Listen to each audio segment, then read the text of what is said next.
कि और भी कुछ ऐसा था जो बच्चों को नहीं समझ आता, बट स्टार्टिंग में वो ले लेते थे। बट जब एक साल पढ़ने के बाद उन्हें समझ में आता था कि यार हमसे नहीं हो रहा है, तो वो उन लोग के लिए बेनिफिशियल है कि हाँ आगे जाकर के हम चेंज कर सकते हैं कि मेरा 1 साल या 2 साल स्टार्टिंग का बर्बाद नहीं हो, उसका भी वैल्यू। क्योंकि फर्स्ट ईयर में पता है कि सर्टिफिकेट है, दूसरे में डिप्लोमा है, थर्ड में डिग्री है, तो इस तरह से वहाँ पे बच्चे का जो ईयर है वो बर्बाद नहीं होगा। तो आई थिंक ये सब चीज़ को ध्यान में रख करके new education policy, circulation policy answer आपने इसी प्रश्न का आंसर दिया, सवाल पूछ सकते हैं आगे पूछ सकते हैं। मेरा सवाल राहुल से है कि अगर आप कहें कि रोजगार में दिक्कत है, अगर ये शिक्षा नीति आ जाती है तो 6 क्लास के बाद रोजगार में दिक्कत है, पर आपका पॉइंटर कर देते हैं कि आपको गोल्ड मेडल के लिए फीफा जैसे वर्ल्ड कप में भारत हिस्सा नहीं दे रहा है, इतना जनसंख्या होने के बाद भी। हम फुटबॉल में राष्ट्रीय स्तर पे कहीं नहीं, हम गोल्ड मेडल इतना कम ला रहे हैं जनसंख्या के अनुसार। आप कैसे कह रहे हैं कि नया शिक्षा नीति और खेल कूद आने के बाद हमारा रोजगार में वृद्धि नहीं होगा, हमको प्लेटफॉर्म मिलेगा, हम अगर पढ़ाई नहीं करना चाहते हैं तो हम दूसरे लाइन पे जा सकते हैं, आत्महत्या भी नहीं करेगा अगर कोई पढ़ना नहीं चाहता है। हमने ऐसा कभी नहीं बोला कि नेशनल एजुकेशन से हमारा रोजगार घटेगा, वो पॉइंट वो नहीं मेंशन किया था, पॉइंट हमने मेंशन नहीं किया, हमने बजट पर मेंशन किया। तब भी आप उसका आंसर ले सकते हैं कि रोजगार कम होगा कि ज्यादा होगा। आप अपना व्यू रख दीजिए, आप अपना व्यू दीजिए। देखिए अगर इसमें रोजगार की बात किया जाए तो एक तरफ से रोजगार तो मिलेगी, बट वो जो चाहते हैं उस लायक की नहीं मिल पाएगी।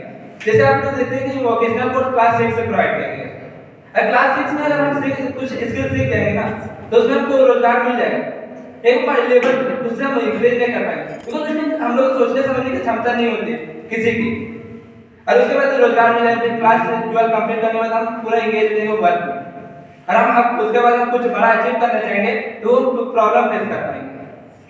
तो वो वोकेशनल कोर्स क्लास 6 से प्रोवाइड करना एक ना एक तरह से डिमेरिट है। जैसे आप बोले कि बच्चा एबल नहीं है, आप अभी जानते हो मार्क गोचर का नाम, तो 6 क्लास में उनको वो मिला सिस्टम जिससे वो अपने आप को डेवलप कर ले। ऐसा नहीं है अभी बच्चा को आप मोबाइल दे दीजिए, वो आपको पता करवा देगा, जो आप नहीं जानते हैं, जो माँ बाप नहीं जानता है उससे ज्यादा वो जानता है। बच्चा उस लेवल से भी ज्यादा इंगेज कर सकता है। अभी बिजनेस लाइन में आप देखिएगा कम उम्र वाले अच्छे करोड़ों का पैकेज ले रहे हैं, 12 क्लास के स्कूल में अच्छा पैकेज ले रहे हैं। आप देखिएगा LPU करके यूनिवर्सिटी है, वहाँ के 22 साल के लड़का 3 करोड़ का पैकेज है। ऐसा नहीं है कि स्ट्रीम है, पर आप इतना समझ लीजिए कि बच्चा भी कर सकता है। 6 क्लास से अगर उसको मिलेगा, आप किसी भी ऑफिस में चले जाइए, 3 साल का वह हुनर मांगता है कि आप आइएगा 3 साल का दीजिए, आपको हम पैकेज देंगे। उसके लिए हमारे जैसे MCA के लड़का 15,000 में कहीं भी काम करता है, ये भी आप ध्यान में रखिए। हमारा अब आपका क्वेश्चन आप लोग भी पूछ सकते हैं।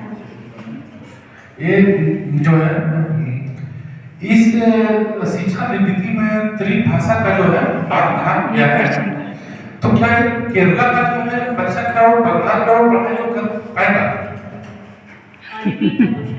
सही है। दूसरा ये जो है इस नीति में त्रिभाषा मतलब होता है 2 भाषा और एक स्थानीय भाषा में पढ़ाई करना है, ठीक है।